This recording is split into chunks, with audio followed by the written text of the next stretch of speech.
the silent war in APC. A new cabal much more vicious, power-hungry and corrupt has emerged in the Bola Tinubu presidency. The Chief of Staff Femi Gbajabiamila and the National Security Advisor Malam Ribadu have formed a tag team controlling the affairs of government, shielding Tinubu away from happiness and forming a cabal that would sooner or later tear down the APC. At the back of their mind is 2027 elections. Gbajabiamila does not see Tinubu either completing his tenure or having the capacity to run again in 2027 due to his failing health. His strategy is now to clip the wings of those he perceived might be on his way to replace Tinubu. Gbajabiamila found an ally in Ribadu. His calculation is that in the event Tinubu cannot continue, he would make Ribadu his running mate. But in the event Tinubu finishes 8 years and power is to return to the north, he would run as Ribadu's running mate.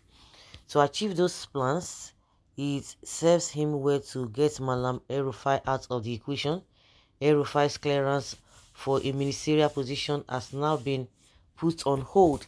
Gbaja and Ribadu are said to have masterminded that to keep the former Kaduna governor out of the race for 2027 or 2031. Gbajabiamila and Ribadu's scheme have brought a major crack in the APC and presidency, especially with those who toiled day and night campaigning for Tinubu. There's palpable anger of being left out from the ministerial nominations and others political positions.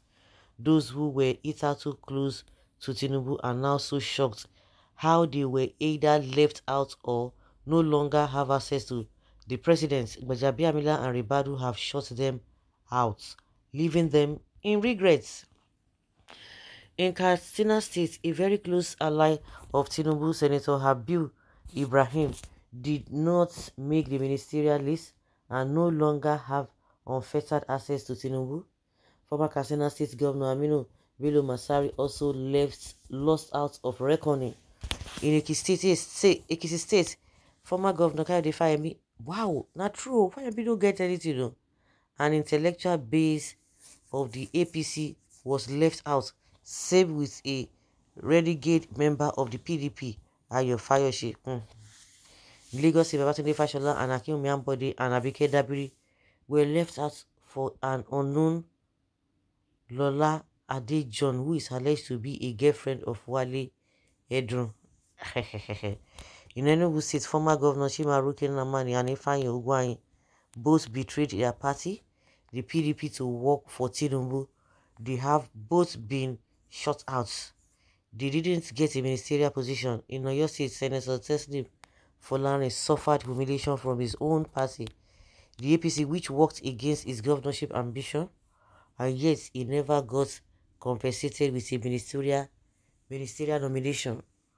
Bashar Ladu, Kashim Imam, both long-term northern friends of Tinubu, lost out and shut out from the villa. Magnus Abbey, who was tipped for a ministerial position alongside Nyesom Wike, lost out and shut out because Wike would not have him around. In Bayelsa, Ibitimi Ambari lost out to Eniken Lobori, a nominee of Wike. Bayo Nonuga, Tunde Rahman, both very close persons to Tinubu, lost out. In fact, Rahman, who should have been made the media advisor to the president, was blocked by the duo Gbajabiamila and Dele Alake. Rahman is now considering leaving the government. Femi Fadekaode, Tunji Bello, Babatunde Ogala, Ahmed Raji Abiodun, Fadeke, Senator Tokunbo Abiru, and very close friends of Tinubu, who have all been skimmed out and shut out. The duo of Gbajabiamila and Ribadu are playing their cards well, watching for anyone who might be a threat to their 2027 or 2031 presidential ambitions. How long the scheming would last would be determined by the strength of their strategies.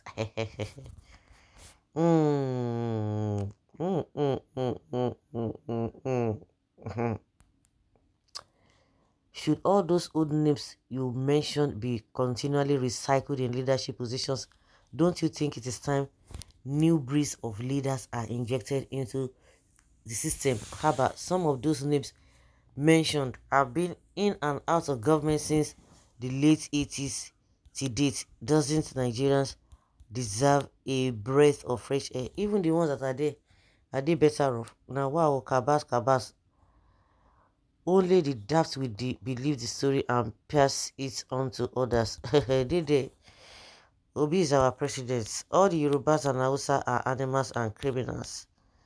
Can Gbajabiamila and Ribadu start their calculation for 2027 in a government that has just started finding its bearing?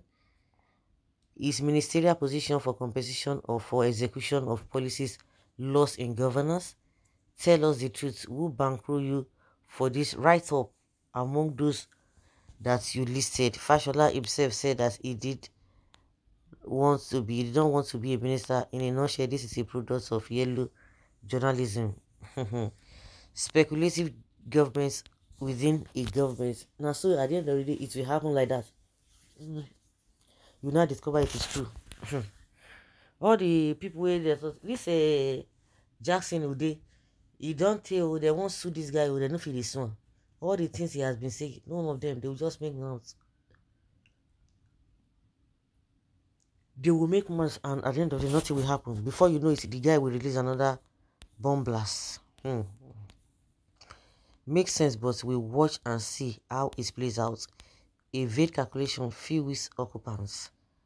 Stop being mischievous, just like to hit up the political hemispheres unnecessarily, because the same people have served in more than one political office or in one capacity or the other. That is African positions for you, or politicians for you.